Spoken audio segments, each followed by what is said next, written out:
I think in our communities we don't usually have access to fresh produce, number one, affordable or even local produce.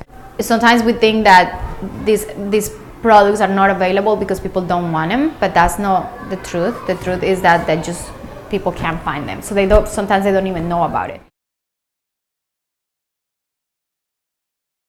We've got the highest obesity in the South Bronx and Harlem. We've got the worst outcomes in health in the South Bronx of all the 62 counties in the state.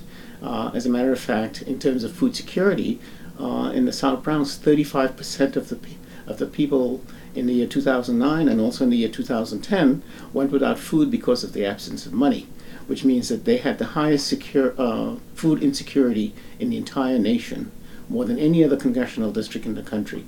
It was fairly apparent then that, we had to do something slightly different.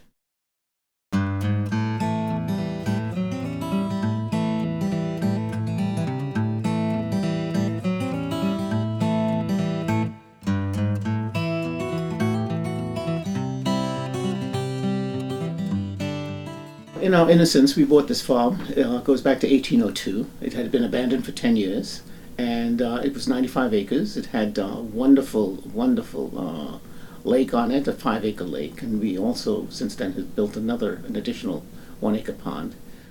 And what we decided to do, in a very naive way, we thought we could purchase a farm and then go out and just grow and feed the 1.6 million people, but we discovered that was not necessary, that there were so many farmers upstate who had produce, who had no access to these markets, who were willing to work with us. And thus, at the time, they didn't use the concept of a hub, but that's what we were, and that's what we became, and since then, of course, that has been the jargon.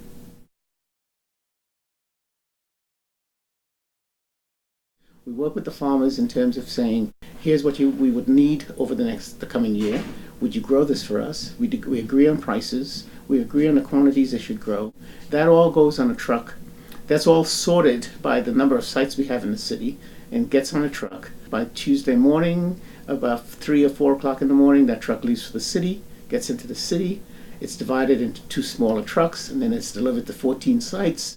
And then later in the day, people come in to pick up, what we call distribution.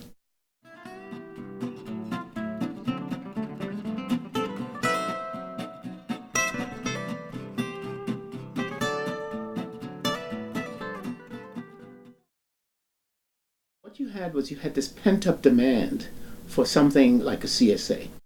And when we brought in a very flexible model in which you could pay 1 week in advance and so forth, that pent-up demand just showed up. The very first week we had a goal of 200. We did not know at the time that the largest CSA in the city had 211 people, and it took them 10 years to get there. By our second week, we already had 218 people in our CSA. So that tells you.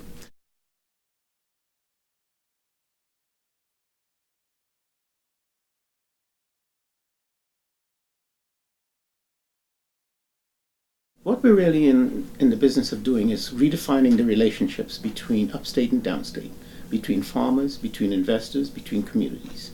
So it's a matter of meeting and understanding where your food comes from. For the farmers, it's so important to them that they know where their food is going and who's eating it and who's really cherishing it and respecting it.